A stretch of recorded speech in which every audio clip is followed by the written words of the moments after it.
तो दोस्तों स्वागत है आप सभी का हमारे चैनल की एक बिल्कुल ही नई वीडियो के अंदर, जहां पर आज की इस वीडियो के अंदर हम बात करने वाले हैं बॉलीवुड की लेटेस्ट मूवी जॉली एलएलबी 3 के बारे में। इस मूवी की स्टार्टिंग होती है साल 2011 में राजस्थान के परसोल गांव से। इस समय पर राजस्थान के परसोल गांव के अंदर हम ये देखते हैं कि यह पूरा गांव किसानों का गांव होता है, जहां पर सारे लोग खेती करते हैं और अपने गांव के घरों में बड़ी खुशी से रहते हैं। अब इसी गांव के अंदर हम एक किसान की स्टोरी देखते हैं, जिस किसान का नाम होता है राजाराम सोलंकी। राजाराम सोलंकी भी इस गांव के अंदर एक फार्मर होता है और इसकी एज 60 से 65 साल होती है।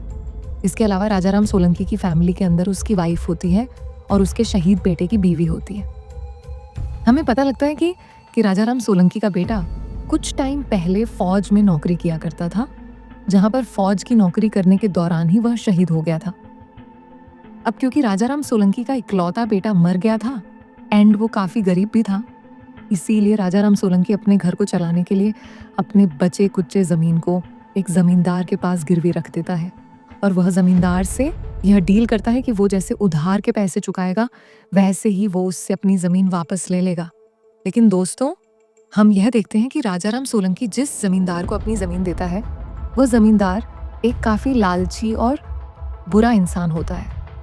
वो राजाराम सोलंकी की जमीन के गलत पेपर्स बनवाता है और वो उन झूठे पेपर्स में यह लिखवा देता है कि वो राजाराम सोलंकी की जमीन को हथिया सकता है। फिर इसके आगे चलकर हम ये देखते हैं कि गांव का वो जमींदार गांव के तहसीलदार को और गांव के डीएम यानी कि डिस्ट्रिक्ट मजिस्ट्रेट को, दोनों को अपनी तरफ कर लेता है और उनकी मदद से राजाराम सोलंकी की जमीन को हथिया लेता है। इस चीज को देखकर राजाराम सोलंकी काफी ऑब्जेक्शन करता है, लेकिन इस मैटर में ना तो तहसीलदार उसकी मदद करता है और ना ही डीएम। फिर इसीलिए जब राजाराम सोलंकी अपनी पुरखों की दी हुई जमीन को नहीं बचा पाता, तब वो इस पूरे करप्ट सिस्टम के आगे अपने घुटने टेक देता है और एक नदी में कूदकर आत्महत्या कर लेता है। लेकिन फिर दोस्तों, इसके बाद ही कहानी शिफ्ट होती है और हम सीधा कोर्ट को देखते हैं। ये कोर्ट दिल्ली का 30,000 कोर्ट होता है, जहां पर हमें पता लगता है कि हमारी मूवी के दोनों मेन कैरेक्टर्स यानी कि अक्षय कुमार और अरशद वश, जिनका कि दोनों का ही मूवी के अंदर नाम जॉली है, वो दोनों इसी कोर्ट में प्रैक्टिस करते हैं। अब अगले पल इसी कोर्ट के अंदर हम एक केस को देखते हैं, जो केस असल में एक लड़के का होता है जो कि लड़की बन के घूमता है। असल में ये लड़का एक फ्रॉड होता है जो कि लड़की का भेस बनाकर अमीर बूढ़े लोगों को इम्प्रेस करता है और किसी तरह से उससे शादी करके उनकी सारी प्रॉपर्टी चोरी करके भाग जाता है।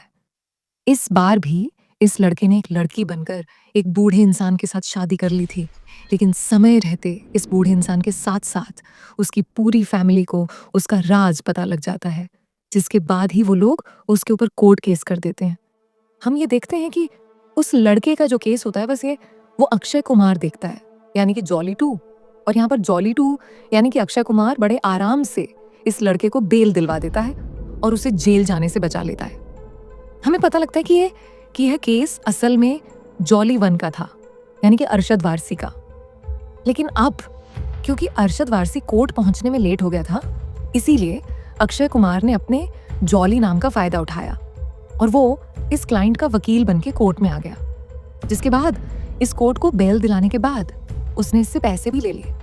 अब इसीलिए जैसे ये सारी बात जॉली 1 को पता लगती है, वैसे ही वह जॉली 2 से यानी कि अक्षय कुमार से झगड़ा करता है और उससे झगड़ा करके केस के आधे पैसे भी ले लेता है।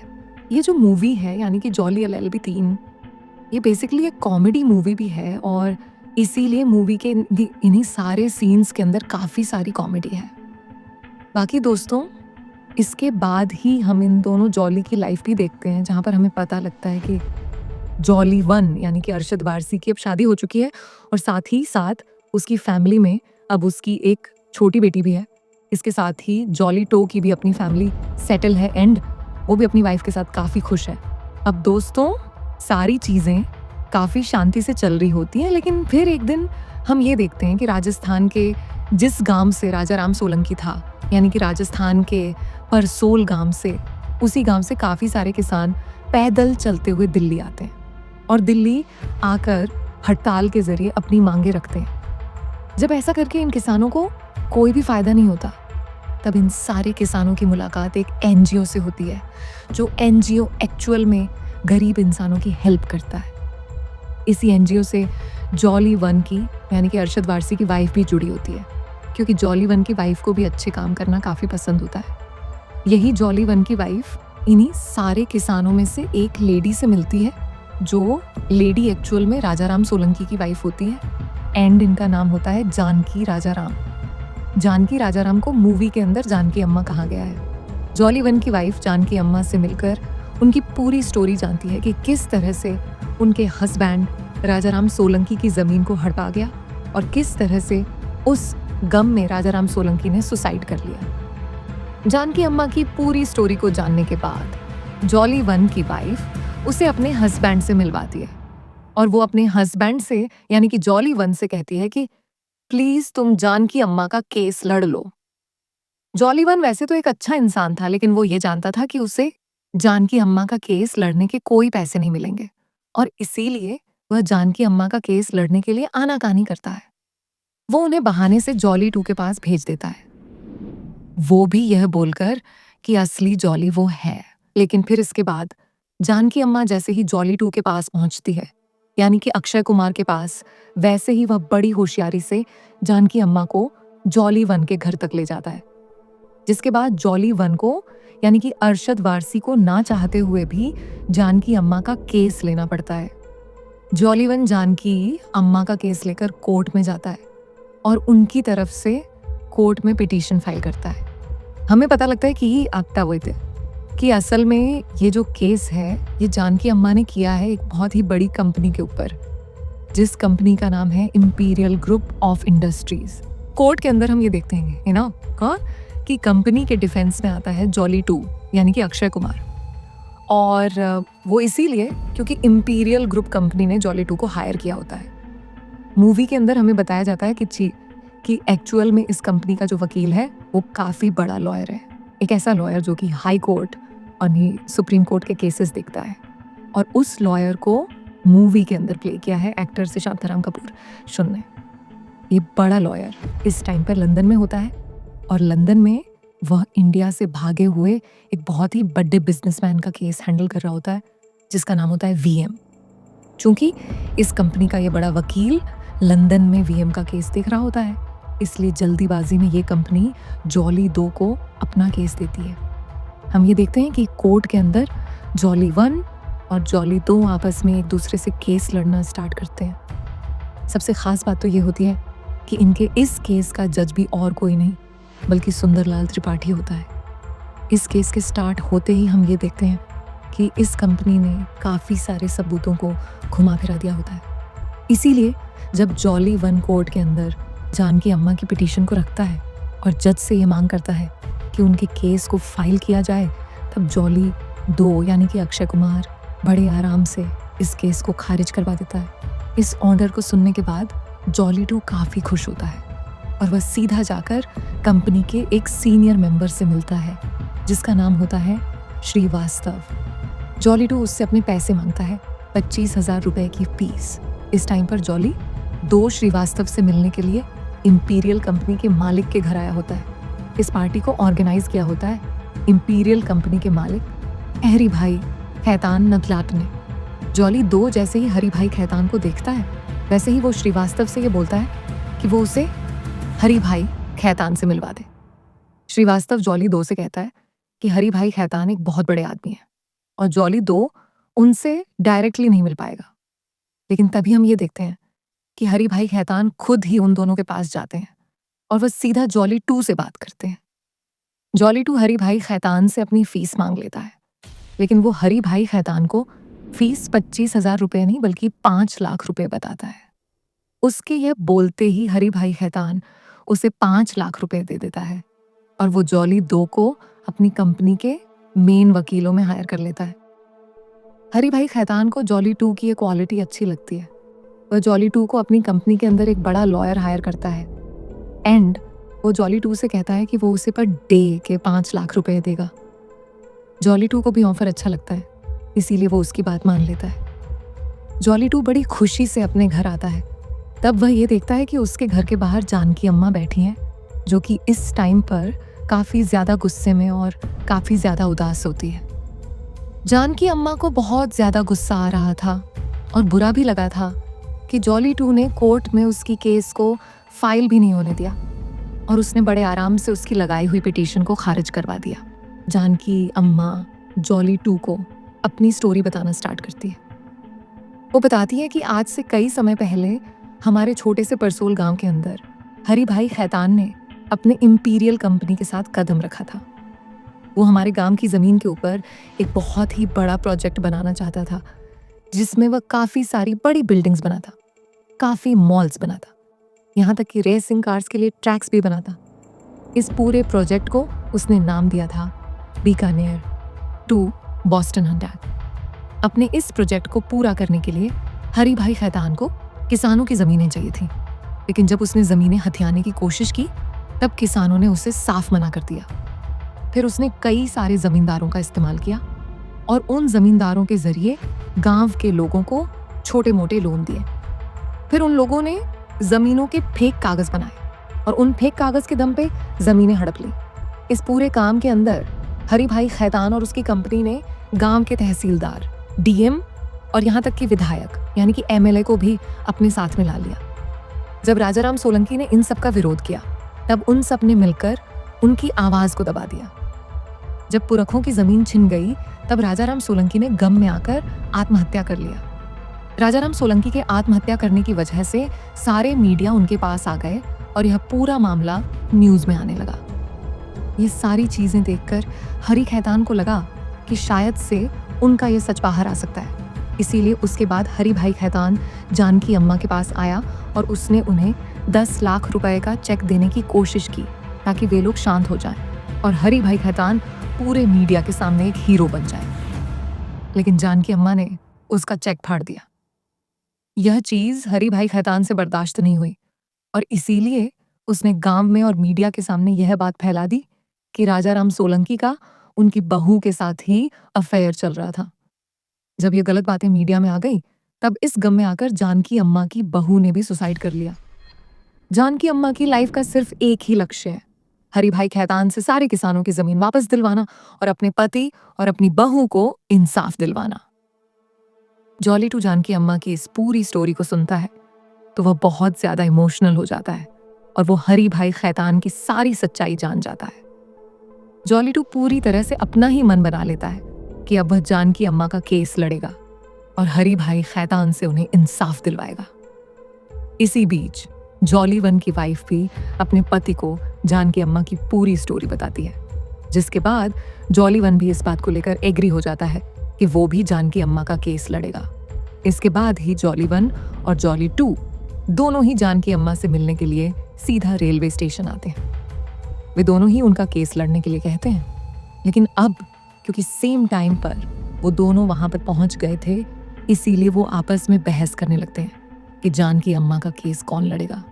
उनकी बहस के बीच ही जानकी अम्मा उन दोनों से कहती हैं कि हरी भाई खैतान और उसकी पूरी कंपनी बहुत पावरफुल है और इसीलिए इस केस को लड़ने में उन्हें पुष्टांक उन दोनों जॉली की ज़रूरत है। जानकी अम्मा की बात सुनकर वो दोनों जॉली तैयार हो जाते हैं एंड वो दोनों आपस में ये फैसला करते हैं कि अब वो दोनों जानकी अम्मा के केस को मिलकर लड़ेंगे।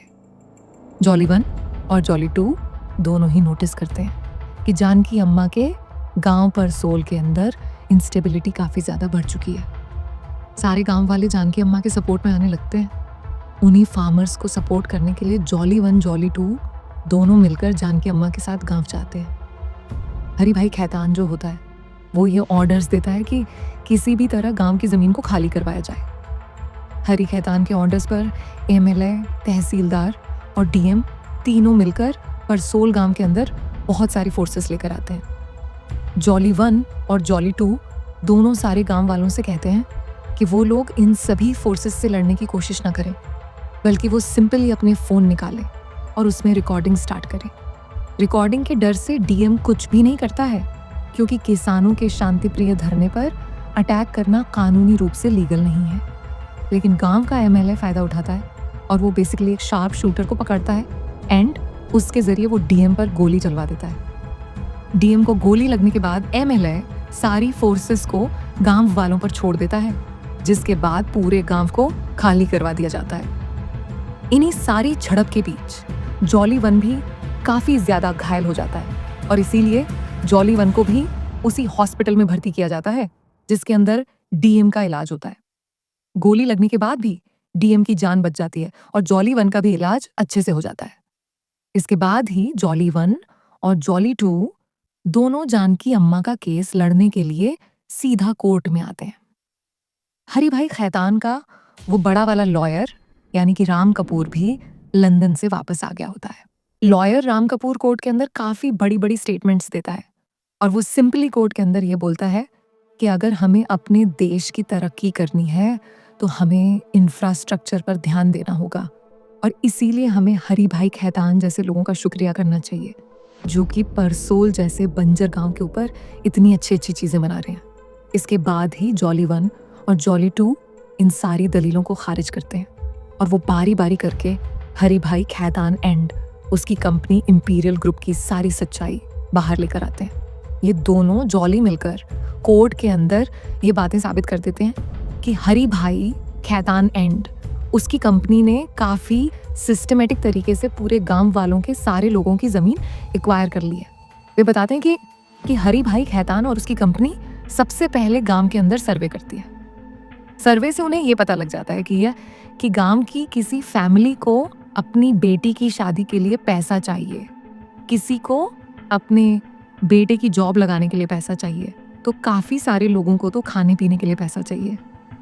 इन सारी बातों को जानने के बाद ही हरी भाई खैतान अपने भेजे हुए ज़मींदारों का इस्तेमाल करके उन सभी गांव वालों को बहला फुसला कर छोटे मोटे लोन्स देता है और उन सभी गांव वालों की ज़मीनों के पेपर्स ले लेता है, जिसके बाद वो उनके ज़रिए फेक डॉक्यूमेंट्स तैयार करवाता है और फिर उन ज़मींदारों के थ्रू उन सारे गांव वालों की ज़मीनों को कैप्चर कर लेता है। ऐसा सब करने के लिए हरी भाई खैतान एंड उसकी कंपनी ने इस पूरे गांव के तहसीलदार, डीएम और यहाँ तक कि एमएलए को भी अपने साथ मिला रखा है। इन सारी चीज़ों के बाद जॉली वन और जॉली टू दोनों मिलकर परसोल गांव के डीएम को जिसे गोली लगी थी उसे जख्मी हालत में कोर्ट के अंदर पेश करते हैं ताकि कोर्ट के अंदर डीएम गवाही दे सके।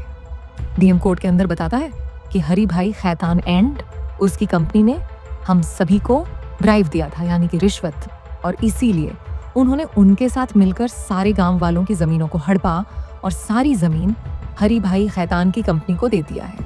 डीएम ये भी कहता है कि हरी भाई खैतान ने इन्हें जब उनकी ज़रूरत थी तब रिश्वत दी और जब उनकी ज़रूरत खत्म हो गई तब उन्हें ही गोली पड़वा दी।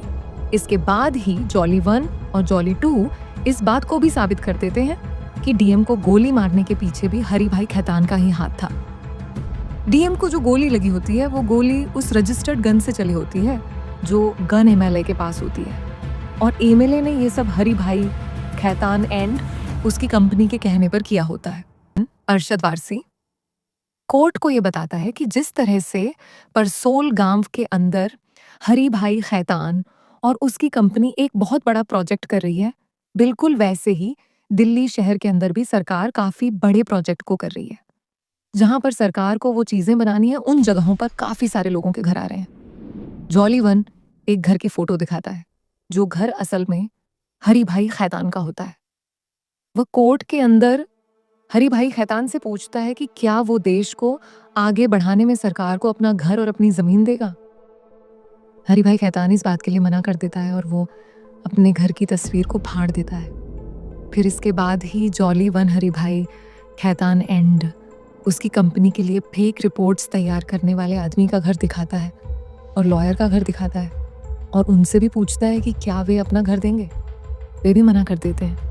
इन सब के बाद ही जॉली वन कोर्ट के अंदर जज सुंदरलाल त्रिपाठी का घर दिखाता है और वो जज साहब से कहता है कि वो अपना घर दे दे ताकि सरकार प्रोजेक्ट पूरा कर सके।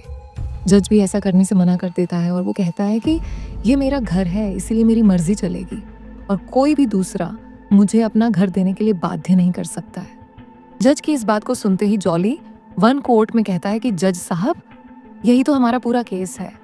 वह तर्क देता है कि हम सभी को यह हक है कि हम अपनी चीज किसे देना चाहते हैं और किसे नहीं देना चाहते और हमारा घर हमसे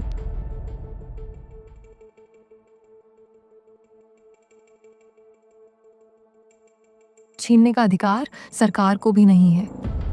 जॉली 1 पूछता है कि अगर अमीर लोग जिनके पास 10-10 घर हैं, वो भी अपना एक घर नहीं दे सकते, तो फिर ये सारे गरीब किसान जिनके पास एक ही घर है, वो अपना घर कैसे दे दें? इन सारी दलीलों के साथ ही जॉली 1 और जॉली 2 कोर्ट के अंदर ये साबित कर देते हैं कि हरी भाई खैतान एंड उसकी पूरी कंपनी ने यहाँ पर एक बहुत ही बड़ा फ्रॉड किया था और एक स्कैम के जरिए सारे किसानों की जमीन को हड़पा था। वे यह भी साबित कर देते हैं कि इस पूरे काम को करने में तहसीलदार से लेकर डीएम तक और डीएम से लेकर एमएलए तक सब ने हरी भाई खैतान का साथ दिया था।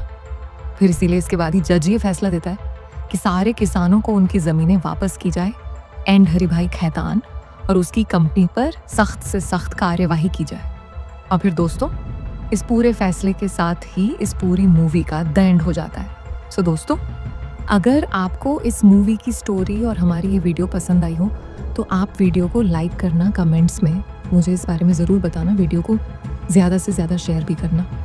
और अगर आपने अभी तक चैनल सब्सक्राइब नहीं किया तो जल्दी से चैनल को भी सब्सक्राइब कर लेना।